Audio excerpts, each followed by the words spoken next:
తెలంగాణలో పార్లమెంట్ ఎన్నికల్లో double digit స్థానాలు సాధిస్తామన్న ధీమా ఆ పార్టీ నేతల్లో పెరుగుతోందా?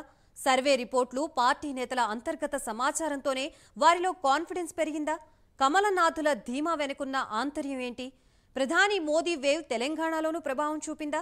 సిట్టింగ్ స్థానాలతో పాటు ఇతర నియోజకవర్గాల్లో బీజేపీ జెండా ఎగరవేసే నియోజకవర్గాలేంటి? తెలుసుకోవాలంటే let's watch the story.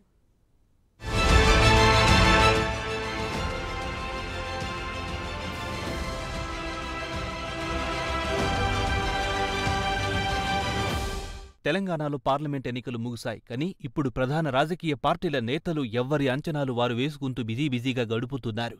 Telangana రాష్ట్రంపై ముందు నుంచే ప్రత్యేక దృష్టి పెట్టిన బీజేపీ అదే స్థాయిలో పార్లమెంట్ ఎన్నికల్లో ప్రచారం చేసింది. ఎన్నికలకు ముందు నుంచి పార్లమెంట్ పట్ల పాజిటివ్ ప్రచారాన్ని విస్తృతంగా ప్రజల్లోకి తీసుకెళ్లింది. దానికి తగ్గట్టుగానే బీజేపీ అగ్ర నాయకత్వం రాష్ట్రంలో పూర్తి స్థాయిలో ప్రచారం చేయడం ప్రయోజనం చేకూరుతుందని పార్టీ నేతలు చెబుతున్నారు. ఇక అంతేకాకుండా అసెంబ్లీ ఎన్నికల్లో కాంగ్రెస్, బీఆర్ఎస్ కు ఓట్లు వేసిన ప్రజలు పార్లమెంట్ ఎన్నికల్లో బీజేపీకే వేశామని చెప్పారని బీజేపీ శ్రేణులు చెప్పారు.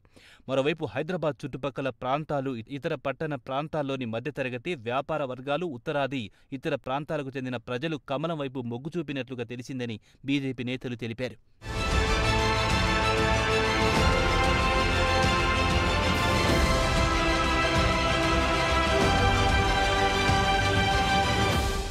ఇక కాంగ్రెస్, బీఆర్ఎస్ పార్టీలకు పరిమితంగా స్టార్ క్యాంపెయినర్లుండగా బీజేపీకి జాతీయ స్థాయిలో క్యాంపెయినర్లుండడం కలిసొచ్చిందని రాజకీయ నేతలు అభిప్రాయపడుతున్నారు.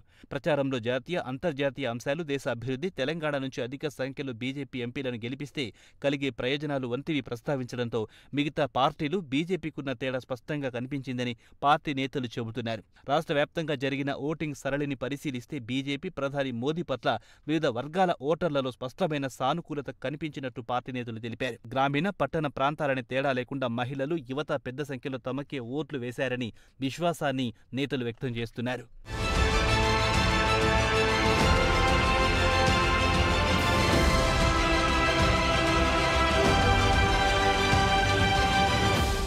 తెలంగాణలో బీజేపీ నేతలు ముందు నుంచే డబుల్ డిజిట్ సాధిస్తామంటూ ధీమా వ్యక్తం చేస్తున్నారు. ఎన్నికల ముందు 10 సీట్లు గెలుస్తామని చెప్పిన బీజేపీ రాష్ట్ర అధ్యక్షుడు కిషన్ రెడ్డి ఓటర్ల నుంచి అంచనాలకు మించి వస్తున్న స్పందన చూస్తుంటే 12 స్థానాలు గెలిచినా ఆశ్చర్యపోనవసరం లేదని ఇప్పుడు చెబుతున్నారు. ఇక సిట్టింగ్ 4 స్థానాలు సికింద్రాబాద్, కరీంనగర్, ఆదిలాబాద్, నిజామాబాద్లను నిలబెట్టుకుంటామని, వాటితో పాటు మల్కాజ్గిరి, మహబూబ్ నగర్, చేవెళ్ల, జహీరాబాద్, భువనగిరి, వరంగల్, నాగర్ కర్నూల్, మెదక్, పెద్దపల్లి స్థానాల్లో 6 సీట్లు గెలిచే అవకాశాలున్నాయని బీజేపీ నేతలు అంచనా వేస్తున్నారు.